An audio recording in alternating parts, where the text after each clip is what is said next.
प्यारे बच्चों, आज हम आपको पता है तीसरा पाठ अपने व्याकरण पाठ्य पुस्तक से करने वाले हैं।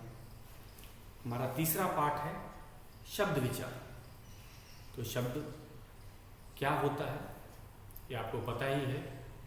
शब्दों का निर्माण वर्णों से होता है और वर्ण की बात करें तो वर्ण दो प्रकार के होते हैं, स्वर और व्यंजन। और स्वर मात्राओं के रूप से या स्वतंत्र रूप से भी शब्द निर्माण में मदद करता है। तो इन वर्णों को हम अक्षर भी कह सकते हैं। तो वर्णों या अक्षरों का वह सार्थक समूह जो कोई अर्थ देता है शब्द कहलाता है। तो ये शब्द की परिभाषा यही है। तो हम शुरू करते हैं आपको उदाहरण के साथ। जैसे शब्द है प जमा पी जमा ता। ये बुक में हमें शब्द दिया है प जमा पी जमा ता। शब्द बना पपीता। पपीता पपीता एक फल है, आपको भी पता है। एक फल है, इसका नाम, इस फल का नाम है पपीता। और ये बना है वर्णों के मेल से या अक्षरों के मेल से। कौन कौन सा? प व्यंजन है, दूसरा वाले प में बड़ी ई की मात्रा है और त में आ की मात्रा है। और इसी क्रम से अगर इसको लिखा जाए, पहले प फिर पी फिर ता, तो में आगे मात्रा, तो पपीता शब्द बनेगा। और ये शब्द क्यों है? क्योंकि इसका अर्थ होता है पपीता एक फल का नाम है। तो अगर इसका हम क्रम, वर्णों को यही रख रहे हैं, इनका क्रम बदल देते। अब हमने इसको पी पहले रख दिया, पी इसको पहले कर दिया, इसको बाद में करते हैं। पी जमा प जमा ता, क्या बना? पीपता। पी प ता। तो ऐसा कोई शब्द नहीं होता, ये सही नहीं है, ये गलत है। पपीता से इसका अर्थ ही नहीं निकलता। देखने में भले शब्द जैसा लगता है लेकिन ये शब्द नहीं है। क्यों? क्योंकि व्याकरण की दृष्टि से वर्णों का वही समूह शब्द कहलाता है जिसका कोई अर्थ होता है। अगर उसका अर्थ नहीं है तो वो शब्द नहीं। अगला है हमारा दूसरा ही क्रम, इसको हम इसका क्रम बदल देते हैं। ता को पहले लिख देते हैं, ता के बाद में प लिखा, ता पी, ताप पी। तो ये कोई शब्द नहीं बना। फिर ता पी, तो ये कोई शब्द नहीं है, इसका कोई अर्थ नहीं है। तापपी, तो ये भी शब्द नहीं। अगर हम इसको पी को पहले कर दें तो क्या होगा? पी ता प, ये भी शब्द नहीं बना। पीता प। तो हमने क्या सीखा? हमने सीखा कि वर्णों को लिख देने से ही नहीं होगा, उसका सही क्रम में भी लिखना होगा, तभी शब्दों का निर्माण हो। हमने तो वही वर्ण उठाए जिससे कि पपीता बना था, लेकिन उनका क्रम आगे पीछे करने से वो शब्द नहीं बना पा रहे। तो शब्द की परिभाषा ही यही है कि वर्णों का वह समूह शब्द कहलाएगा जिसका कि कोई अर्थ होता है।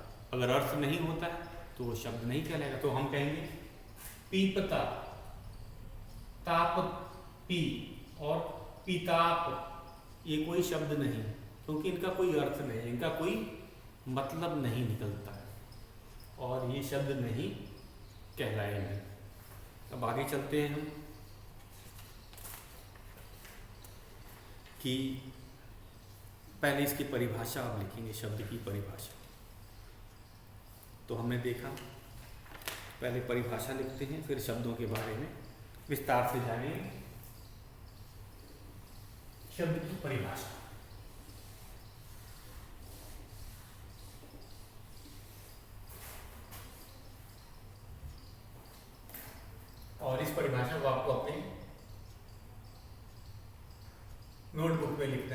आपको पता है हम सारी परिभाषाएं अपनी नोटबुक में लिख के याद करते हैं। तो परिभाषा है शब्द की।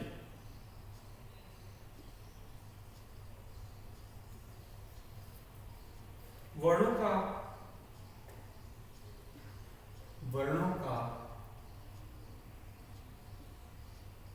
का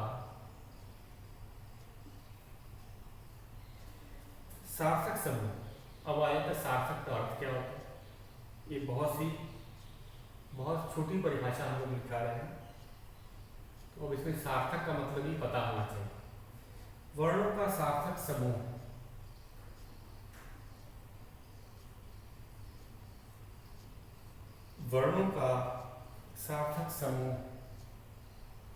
को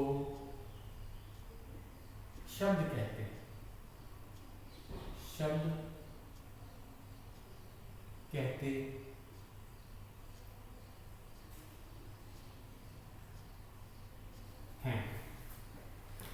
वर्णों के सार्थक समूह को शब्द कहते हैं।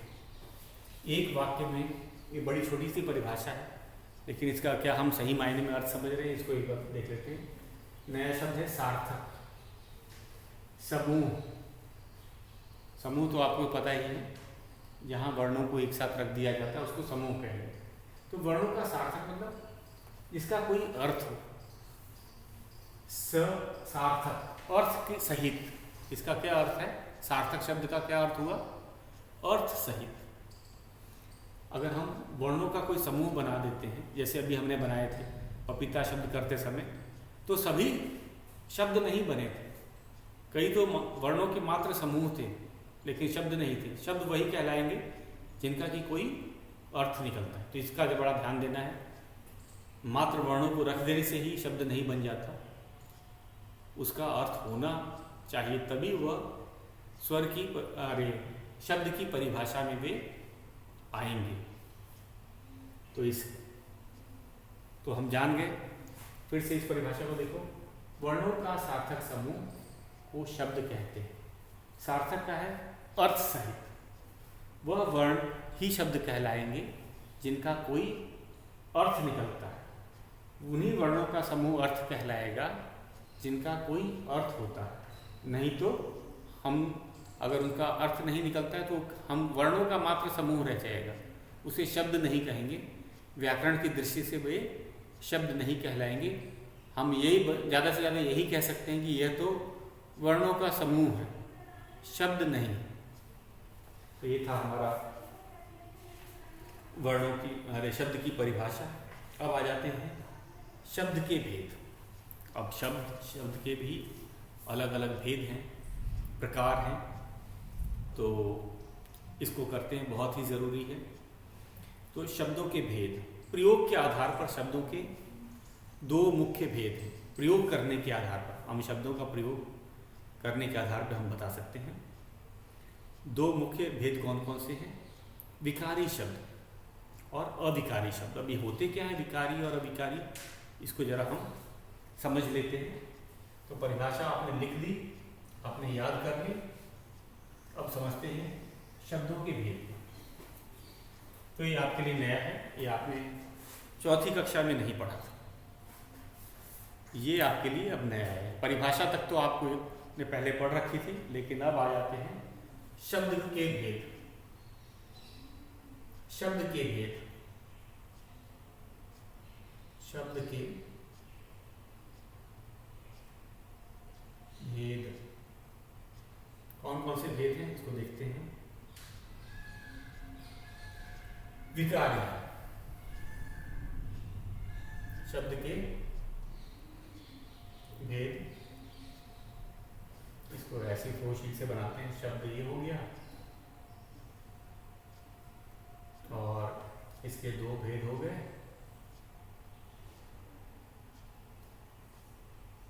पहला भेद जो है उसको हम बोलेंगे विकारी शब्द।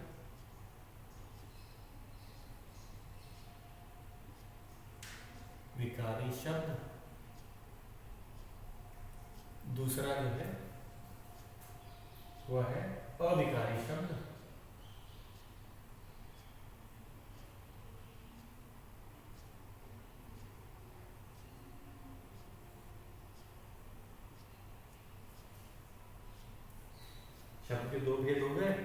विकारी और अविकारी। अब आता है विकारी का अर्थ क्या होता है।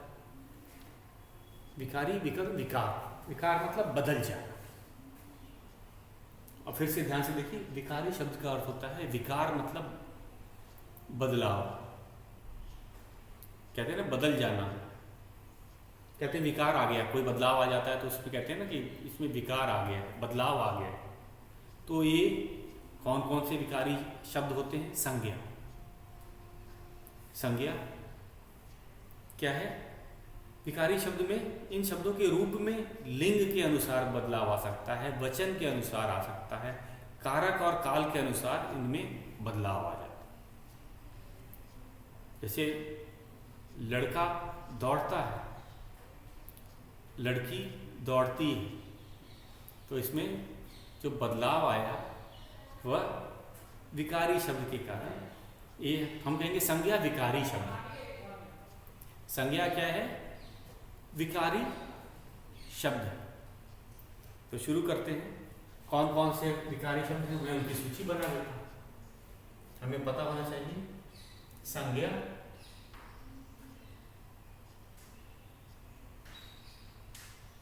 सर्वनाम, सर्वनाम,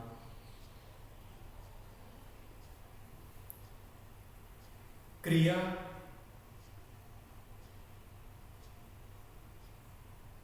और विशेषण।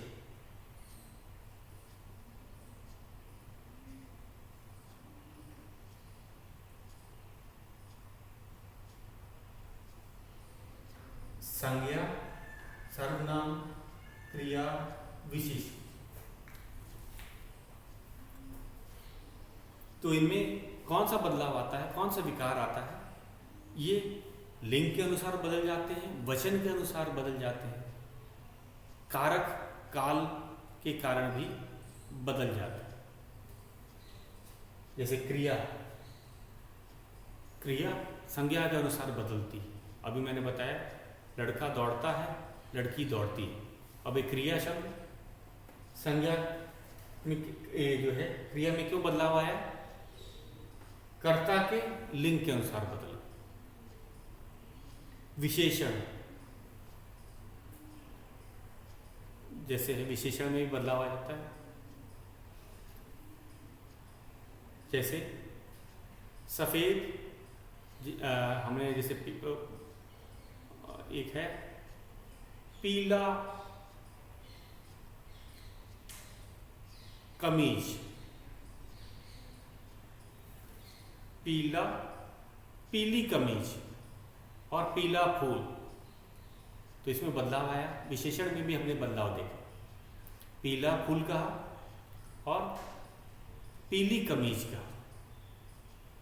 तो पीली कमीज के साथ हो गया और पीला फूल के साथ हो गया। तो इसमें भी विशेषण जो था पीला, इसमें बदलाव आया। अब ये बदलाव को ही विकार कहा जाता है।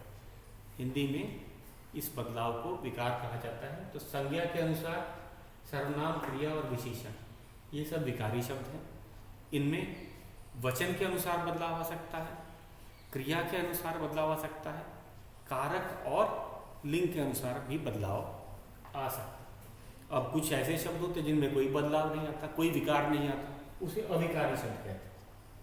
जिनमें बदलाव आता है वो विकारी हो गए, और जिनमें बदलाव नहीं आता वे अविकारी शब्द हो गए। ये कौन कौन से थे, इनको भी हम लोग लिख देते हैं। ये हो गया क्रिया विशेषण, क्रिया विशेषण। जैसे कछुआ धीरे धीरे चलता, इसमें क्रिया विशेषण है धीरे धीरे, ठीक है। लड़का धीरे धीरे चलता है,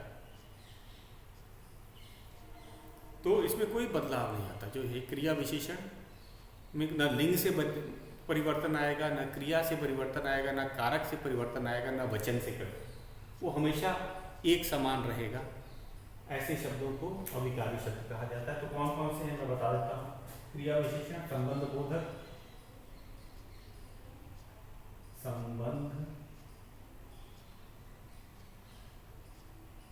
बोधक,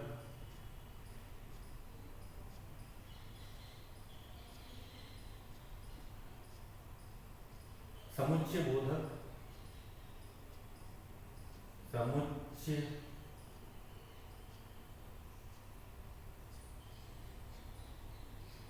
बोधक, विस्मय बोधक, विस्मयादि बोधक,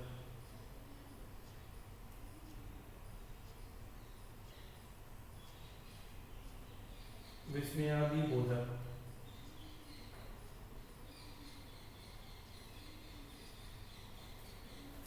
तो इनमें कोई बदलाव नहीं आता, इस कारण से इन्हें अविकारी शब्द कहा जाता है। तो संज्ञा में जैसे हमने आपको उदाहरण बताया, संज्ञा सर्वनाम क्रिया और विशेषण में बदलाव नहीं है, ये विकारी शब्द बन गए। क्रिया विशेषण संबंध बोधक, संबंध बताने के लिए के आगे पीछे ऊपर नीचे, के आगे के पीछे, ऐसे शब्दों में भी कोई बदलाव नहीं आता। समुच्चय बोधक, विस्मयादि बोधक, विस्मयादि आपको पता है ये, इसमें भी कोई बदलाव नहीं आता, तो इनमें भी कोई बदलाव नहीं है, इसीलिए विस्मयादि बोधक शब्द कहलाते हैं और ये अविकारी शब्द। तो अब हम फिर से इसको एक बार दोहरा लेते हैं। आज हमने क्या क्या पढ़ा, विकारी शब्द और अविकारी शब्द के चार भेद हमने बताए आपको। ये चार हैं, दोनों ही चार है, संज्ञा सर्वनाम क्रिया विशेषण, और अविकारी शब्द भी चार हैं, क्रिया विशेषण, संबंध बोधक, समुच्चय बोधक, विस्मयादि बोधक। तो याद करने में आसान है। शब्द के दो भेद होते हैं, विकारी शब्द और विकारी शब्द। विकारी शब्द वो होते हैं जिनमें कोई बदलाव नहीं आता। किसके कारण नहीं बदलाव? प्रयोग के आधार पर हम बात करें, ये क्रिया, वचन, लिंग, कारक के अनुसार इनमें कोई बदलाव नहीं आता या कोई विकार नहीं आता। लेकिन अविकारी शब्द हैं और इनमें विकार आता है, बदलाव आता है, इसमें कोई विकार नहीं आता। यह क्रिया विशेषण, संबंध बोधक, समुच्चय बोधक, विस्मयादि बोधक। तो ये था हमारा कौन सा पाठ? तीसरा पाठ। तो आज आपको क्या करना है गृह कार्य में, इसके परिभाषा लिखनी है, शब्द की परिभाषा आपको लिखनी है। उसके बाद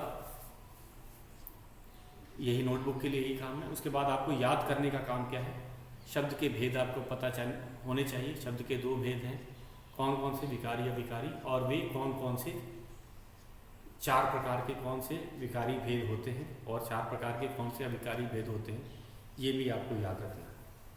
आज हम इस पाठ से संबंधित एक दो अभ्यास प्रश्न कर लेते हैं जो बहुत आसान है। तो ये था हमारे तीसरे पाठ का, आप अभ्यास करते हैं।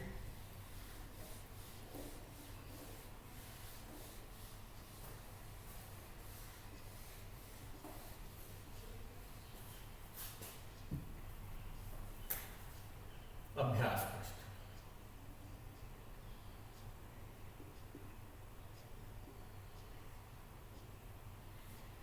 पहला है, सही पर टिक का। पहला प्रश्न है हमारा,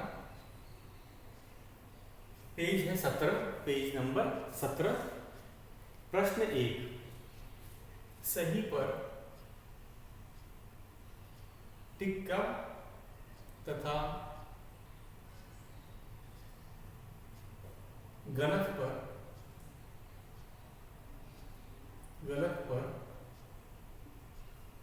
क्रॉस का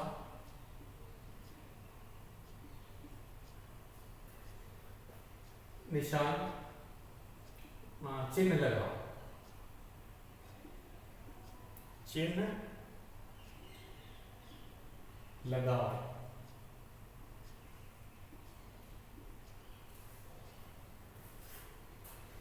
तो जो हमने शब्दों के बारे में पढ़ा है इसको एक बार इसकी जांच कर लेते हैं। पहला वाक्य है हमारा, व्याकरण में निरर्थक शब्दों का वर्णन होता है। व्याकरण में, व्याकरण में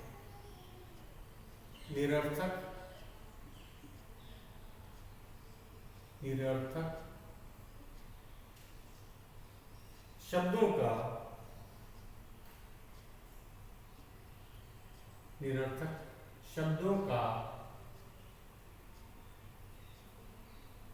वर्णन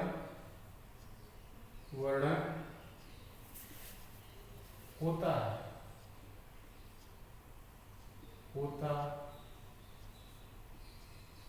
है पूर्ण विराम।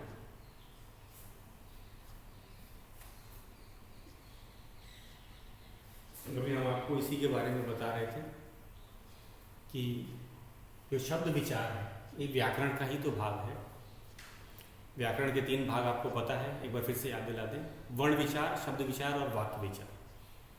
अब इसमें पहला वाक्य बोला है व्याकरण में निरर्थक शब्दों का वर्णन होता है। तो ये निरर्थक शब्द क्या थे जो हमने आपको बताया था कि जैसे पपीता लिखा था तो तापी, ये शब्द निरर्थक शब्द है, इसका कोई अर्थ नहीं निकलता। तो उन शब्दों को क्या ये इसमें लिखा है व्याकरण में निरर्थक शब्दों का वर्णन होता है, ये गलत है।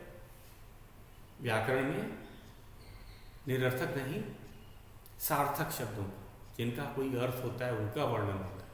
निरर्थक मतलब बिना अर्थ के, तो शब्द बनते ही नहीं बिना अर्थ वाले, तो ये गलत है। व्याकरण में निरर्थक शब्दों का प्रयोग होता है या वर्णन होता है, ये गलत है। इसलिए हम इसको क्रॉस का निशान लगाते हैं। सही आपको पता ही है, व्याकरण में सार्थक शब्दों का वर्णन होता है। आगे चलते हैं। दूसरा है हमारा ख। दूसरा है ख।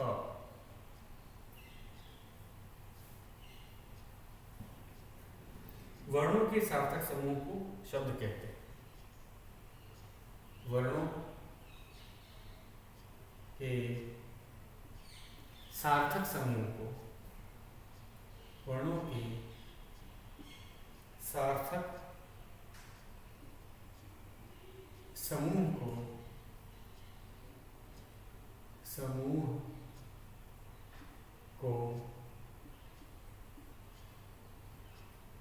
शब्द कहते हैं।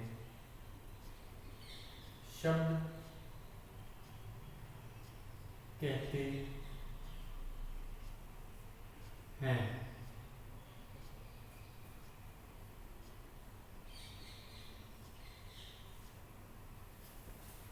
वर्णों के सार्थक समूह को शब्द कहते हैं, ये एकदम सही है। शब्द की परिभाषा ही है, हमने आपको लिखाया था वर्णों के सार्थक समूह को। सार्थक का मैंने अर्थ बताया था, जो अर्थ देते हैं, सही अर्थ देते हैं। ये सही है तो सही के आगे हम सही का निशान लगाएंगे। तीसरा है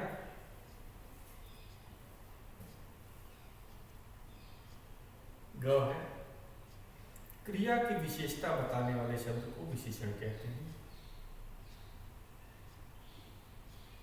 क्रिया की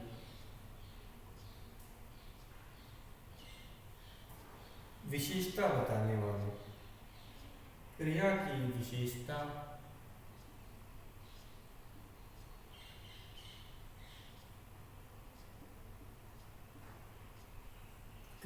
विशेषता बताने वाले शब्दों को, बताने वाले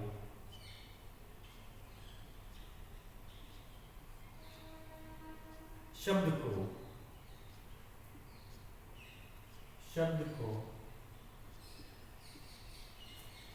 विशेषण कहते हैं। विशेषण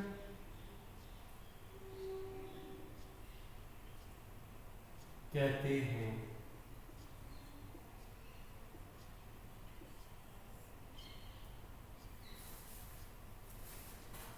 तो ये गलत है। क्रिया की विशेषता बताने वाले को क्रिया विशेषण कहते हैं। हमने बताया था क्रिया विशेषण वो अविकारी शब्द है, उसमें कोई बदलाव नहीं आता, तो ये गलत है। क्रिया की विशेषता बताने वाले शब्द को क्रिया विशेषण कहते हैं। और विशेषण किसे कहते हैं? जो संज्ञा की विशेषता बताता है, संज्ञा या सर्वनाम की विशेषता बताने वाले को विशेषण कहते हैं। तो ये हमें याद रखना है, परिभाषा गलत दी है, यह क्रिया विशेषण की परिभाषा नहीं है। क्रिया की विशेषता बताने वाले को क्रिया विशेषण कहते हैं। तो यहाँ लिखा है विशेषण, विशेषण तो संज्ञा या सर्वनाम की विशेषता बताने वाले को कहते हैं। तो ये गलत है, हम यहाँ पे क्रॉस का निशान लगा देते हैं। तो ग एक और है हमारा घ, उसको भी देख लेते हैं। ये हमारा घ वाक्य है। शब्द के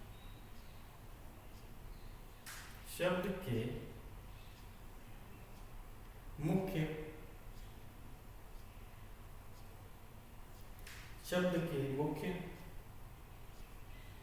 चार भेद हैं।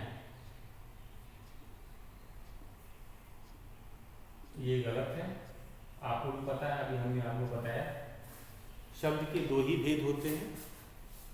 वो दोनों कौन कौन से हैं? विकारी शब्द और अविकारी शब्द। तो यहाँ लिखा है शब्द के मुख्य चार भेद हैं, तो इसको हम गलत कहेंगे। हाँ, अगर हम कहें विकारी शब्द के चार भेद होते हैं और अविकारी शब्द के चार भेद होते हैं तो ये सही है, लेकिन यहाँ पे गलत, वाक्य ही गलत है। लिखा है शब्द के मुख्य चार भेद होते हैं, ये गलत है। शब्द के मुख्य दो भेद होते हैं, विकारी शब्द और अविकारी शब्द। तो ये मैं इसको गलत का निशान लगा रहा हूँ, ये लगा दिया गलत का निशान। अब तक हमने क्या किया इसके बारे में जान लेते हैं। अब तक हमने आज आपको शब्द की परिभाषा बताई, शब्द किसे कहते हैं, शब्द के भेद बताया आपको। शब्द के दो भेद होते हैं, विकारी और अविकारी। विकारी और अविकारी, इसके हम कहेंगे ये नाम क्यों आया? जिसमें बदलाव आता है उसे विकारी शब्द कहा जाता है, विकार कहा जाता है। हिंदी में बदलाव को विकार कहा जाता है, और जिसमें कोई बदलाव नहीं आता उसे अविकारी शब्द कहा गया है इसमें। तो विकारी शब्द हैं संज्ञा, सर्वनाम, क्रिया और विशेषण। इनमें किस तरह के बदलाव की बात की है? प्रयोग के आधार पर जब हम इनका प्रयोग करते हैं तो इन शब्दों के रूप में बदलाव आता है। किसके अनुसार? लिंग के अनुसार, वचन के अनुसार और कारक और काल के अनुसार भी इनमें बदलाव आता है या फिर परिवर्तन होता है। और इनके चार भेद होते हैं। विकारी शब्द के चार भेद होते हैं, संज्ञा, सर्वनाम, क्रिया और विशेषण। हम जानते हैं, संज्ञा आपको परिभाषा भी बताने की जरूरत नहीं। किसी व्यक्ति, वस्तु, स्थान या भाव के नाम को हम संज्ञा कहते हैं। सर्वनाम वे शब्द होते हैं जो संज्ञा के स्थान पर प्रयोग किए जाते हैं, वे सर्वनाम होते हैं, उनमें भी बदलाव आया। क्रिया वह शब्द जिनसे हमें किसी काम के करने या होने का पता चलता है, वे क्रिया कहते हैं। विशेषण जो शब्द संज्ञा या सर्वनाम की विशेषता बतलाते हैं, उन्हें विशेषण शब्द कहा जाता है। ये थे विकारी शब्द का भेद आपको बताया। अविकारी शब्द के भेद भी चार हैं। कौन कौन से? क्रिया विशेषण, संबंध बोधक, समुच्चय बोधक, विस्मयादि बोधक। और इनमें बदलाव नहीं आता, चाहे वो क्रिया के कारण, काल के कारण, कारक के कारण या वचन के कारण, इनमें कोई बदलाव नहीं है। तो बच्चों, आपको इसी को आज पुनरावृत्ति करनी है, परिभाषा नोटबुक पे लिखनी नहीं, उसको याद भी करनी है। तो आज के लिए बस इतना ही, शेष हम कल करेंगे।